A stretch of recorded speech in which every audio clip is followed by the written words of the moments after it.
पल मैं दुबले पतले लड़के और जुआरी के सामने हूँ। जेब में हाथ डाले, अभिव्यक्ति सपाट, पांचों सुनहरी लकीरें एक साथ मुझसे टकराती हैं। बम, आध्यात्मिक ऊर्जा का विस्फोट एरेना के किनारे की पत्थर की रेलिंग को फाड़ देता है। सुरक्षा एरे धुएं और धूल के माध्यम से बेतहाशा स्ट्रोब करते हैं। पांचों क्लास बी फाइटर्स पीछे हटे हैं। आंखें विस्फोट केंद्र पर टिकी हैं। धूल साफ हो जाती है। मैं अभी भी खड़ा हूँ। मेरी वर्दी पर राख की कुछ लकीरें, कुछ नहीं, एक खरोंच भी नहीं। मैं अपनी वर्दी पर राख को नीचे देखता हूँ और भौहें सिकोड़ता हूँ। मैं इसे अपने हाथ से झाड़ देता हूँ। यह वर्दी 3 साल पुरानी है। मैं वापस घूरते हुए पांचों क्लास बी फाइटर्स को ऊपर देखता हूँ। मेरी आवाज में वास्तविक झुंझलाहट का एक धागा है। तुम इसके लिए भुगतान कर रहे हो। स्टोन की पुतलियां तेजी से सिकुड़ती हैं। 5 गोल्डन कोर कल्टीवेटर्स का संयुक्त हमला मेरी वर्दी को भी नुकसान नहीं पहुंचा सका। ये गोल्डन कोर जो समझा सकता है उससे परे है। नेसेंट सोल नहीं, यहाँ तक कि लेट फेज नेसेंट सोल भी उस प्रहार को इतनी आसानी से टैंक नहीं कर पाएगा। बिखर जाओ, स्टोन भौंकता है। पांचों क्लास बी फाइटर्स 5 अलग अलग दिशाओं में लॉन्च होते हैं, जगह खोलने की कोशिश करते हैं। स्टोन की रणनीति तुरंत योजना 2 में बदल जाती है। अगर क्लास एफ के साथियों को मिटाना असंभव है तो बिखराव करो। टीम मैच, समय सीमा का उपयोग करके घड़ी चलाने के लिए। यदि 20 मिनट में कोई विजेता तय नहीं होता है तो यह एक ड्रा है। मैं पांचों क्लास बी फाइटर्स को हर दिशा में बिखरते देखता हूँ। 1 सेकंड की खामोशी, फिर मैं अपना दाहिना हाथ उठाता हूँ। 5 उंगलियां फैली हुई और फ्लिक। 5 अदृश्य ताकतें एक साथ लॉन्च होती हैं। 5 अलग अलग लक्ष्यों को मारती हैं। 5 अलग अलग दिशाओं में पूरी गति से चलती हैं। 5 दबी हुई टक्करें लगभग एक ही पल में फूटी हैं। स्टोन को ऐसा लगता है जैसे घोड़े से खींची जाने वाली गाड़ी सीधे उसकी छाती से टकरा गई हो। वह उड़ जाता है, सुरक्षा फॉर्मेशन की बाधा से जोर से टकराता है और जमीन पर गिर जाता है। वह खुद को ऊपर धकेलने के लिए संघर्ष करता है। मुंह खून से भरा हुआ, दृष्टि धुंधली हो रही है और देखता है कि उसके अन्य 4 साथी पहले से ही एरेना में हर दिशा में पड़े हुए हैं। सभी शुरू से अंत तक नीचे हैं। 10 सेकंड के नीचे स्टोन अपनी पीठ के बल लेटा है। ऊपर खुले नीले आसमान को घूर रहा है। उसे अचानक हिट करता है। वे सभी रणनीति उसने जो योजना बनाई थी, वे चींटियों की तरह थे जो ये बहस कर रहे थे कि हाथी को कैसे गिराया जाए। क्लास एफ जीत गया। रेफरी की आवाज कांपती है। स्टैंड पहले से ही मौन के परे चले गए हैं। ये दम घोंटने वाला है। हजारों छात्र और दर्जनों मास्टर एक साझा दहशत में गिर जाते हैं जो उनके द्वारा जाने वाले हर ढांचे को तोड़ देता है। क्लास एफ का बेकार रेप जिसने 3 साल तक बेंच गर्म की, उसने शुरू से अंत तक class E, class D, class C और क्लास बी के पूरे रोस्टर को नीचे गिरा दिया है। कोई पहचान योग्य तकनीक उपयोग नहीं की गई। एक भी पता लगाने योग्य आध्यात्मिक ऊर्जा लहर जारी नहीं की गई। मैं एक ग्लिच की तरह हूँ।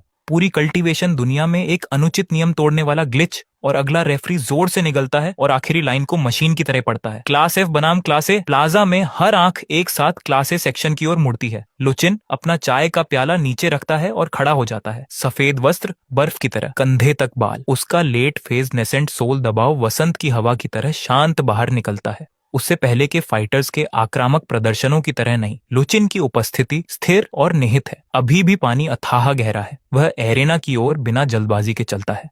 उसके होठों पर एक हल्की मुस्कान। क्लास एफ सेक्शन के पास से गुजरते हुए वह रुकता है। जैन, लुचिन अपना सिर मोड़ता है। आंखें मेरी आंखें से मिलती हैं। स्टैंड में बैठे हुए उसका लहजा आसान है, जैसे किसी पुराने दोस्त का अभिवादन हो। 3 साल। मैं आखिरकार काफी समय से इंतजार कर रहा था। मैं अपनी नजर उठाता हूँ। हमारे बीच हवा में आंखें मिलती हैं।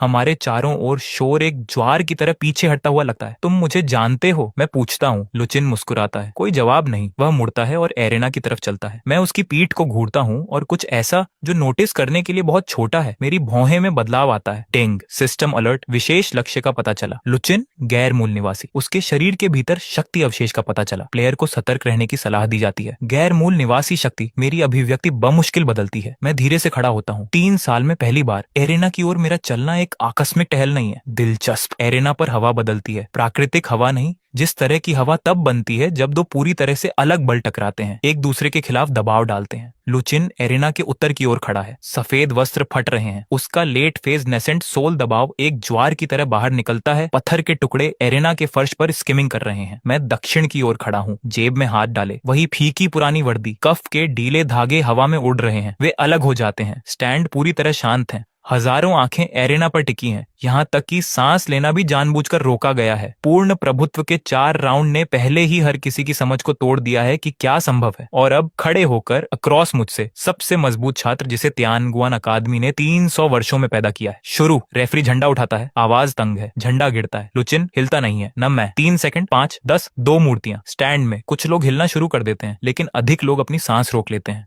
वे एरेना पर हवा को मोटा महसूस कर सकते हैं, जैसे कुछ अदृश्य बन रहा है, सूझ रहा है, टूटने वाला है। लुचिन पहले बोलता है, मैं तुम्हें 3 साल से देख रहा हूँ, उस पहले दिन से ही जब तुम उस पोडियम के पीछे बैठे थे। उसकी आवाज शांत है, जैसे कोई तथ्य बता रहा हो। 3 साल पहले तुम्हारे पास कोई कल्टीवेशन औंदरा नहीं था, लेकिन तुम्हारी आत्मा की आवृत्ति इस दुनिया में किसी और से अलग थी। मैं इसका वर्णन कैसे करूं? एक मिट्टी की गेंद में सूरज को भरने जैसा। क्या तुम्हें वास्तव में लगा कि मिट्टी प्रकाश को छिपा सकती है? मैं जवाब नहीं देता, लेकिन मेरी भौहें गहरी हो जाती हैं। आत्मा की आवृत्ति तियानगुआन अकादमी की कल्टीवेशन प्रणाली से कोई अवधारणा नहीं है। इस निम्न स्तरीय दायरे में कल्टीवेटर मुश्किल से समझा सकते हैं कि आत्मा क्या है, अकेले सटीक रूप से इसके कंपन को महसूस करने दें, जब तक कि लुचिन का ज्ञान इस दुनिया से बहुत ऊपर से ना आता हो। तुम क्या हो? मैं पूछता हूँ। लुचिन अपना दाहिना हाथ फैलाता है, उंगलियां चौड़ी फैली हुई हैं। उसकी हथेली के केंद्र में गहरे लाल रंग का एक बिंदु दिखाई देता है। उस प्रकाश की गुणवत्ता इस दुनिया में किसी भी चीज से अलग है। यहाँ किसी भी आध्यात्मिक ऊर्जा से अलग, धुंधला, भूखा, एक सड़ने वाली दुर्गंध जो पेट को किसी प्राचीन लाश के पेट से रिसने वाली मवाद की तरह मोड़ देती है। लुचिन की मुस्कान असंभव रूप से कोमल है। मैं भोजन के लिए यहाँ हूँ। गहरे लाल प्रकाश का विस्फोट होता है। लुचिन की हथेली से एक विनाशकारी बल फटता है। एक अतल शून्य की तरह एक विशाल दायरे में आध्यात्मिक ऊर्जा के हर निशान का लालच से उपभोग कर रहा है। एरेना पर सुरक्षा फॉर्मेशन विफल हो जाता है। सबसे पहले फॉर्मेशन एरे को जड़ों से उखाड़ दिया जाता है। प्रकाश के रूप में बहते हुए एरेना के केंद्र में पहली पंक्तियों में छात्र चिल्लाते हैं और अपनी छाती को पकड़ते हैं। उनके अंदर की आध्यात्मिक ऊर्जा को जबरन निकाला जा रहा है। एरेना के केंद्र की ओर अदृश्य चैनलों के माध्यम से बह रही है। लुचिन, तुम क्या कर रहे हो? रेफरी चिल्लाता है और आगे बढ़ता है। एरेना तक पहुंचने की कोशिश करता है। एरेना के किनारे से प्रकाश की एक गहरी लाल बाधा उठी है, पूरी दुनिया को बाहरी दुनिया से सील कर देती है। रेफरी बाधा में सिर के बल टकराता है और दर्जनों फीट पीछे उड़ जाता है। मेरी क्षमा। लुचिन बाधा के पीछे से रेफरी को थोड़ा झुककर देता है, एक नृत्य से खुद को बहाना बनाने वाले मेहमान की तरह सुंदर। कृपया बाहर प्रतीक्षा करें, मैं जल्द ही खाना खत्म कर लूंगा। बाधा के भीतर गहरा लाल भंवर तेजी से और तेजी से घूमता है। लुचिन का शरीर बदलना शुरू हो जाता है। काली नसें उसकी नसों के माध्यम से परजीवियों की तरह त्वचा के नीचे उठती हैं। उसकी पुतलियां ऊर्ध्वाधर स्लिट्स में खिंच जाती हैं। लुचिन की आंखों से गहरा लाल प्रकाश निकलता है। लुचिन, या बल्कि लुचिन के अंदर रहने वाली चीज अपनी गर्दन घुमाती है। जोड़ चटकते हैं। 17 साल इस निम्न स्तरीय दायरे की आध्यात्मिक ऊर्जा खा रहे हैं। हवा चबाने जैसा नीरस, जब तक तुम 3 साल पहले नहीं आए। ये उन स्लिट पुतली आंखों को मुझ पर ठीक करता है। भूख से जल रहा है। दांव फल की सुगंध, अब यह एक वास्तविक भोजन है। ये मेरे लिए जगह में क्लिक करता है। यह चीज इंसान नहीं है, यह एक प्राचीन परजीवी है, उस तरह का जो उच्च लोकों से कल्टीवेटर्स की आत्माओं में घुस जाता है। यह आत्माओं और दांव फलों को खिलाता है। किसी तरह ये इस निम्न स्तरीय दायरे में फंस गया। लुचिन के शरीर को खोल के रूप में इस्तेमाल कर रहा है। 17 साल से इंतजार में पड़ा है। ये सब मेरे अंदर दांव फल के पूरी तरह से पकने और इस सटीक क्षण तक पहुंचने के लिए विलय होने का इंतजार कर रहा है। तुमने 3 साल इंतजार किया, मैं कहता हूँ, मेरी आवाज में कोई भावना नहीं। 3 साल। लुचिन चमकता है। एक दांव फल के लिए मैंने 30,000 का इंतजार किया है। गहरा लाल भंवर तेजी से सिकुड़ता है। सैकड़ों फीट लंबा एक गहरा लाल सर्प बन जाता है। जबड़े चौड़े खुले मुझे निगलने के लिए झपटता है।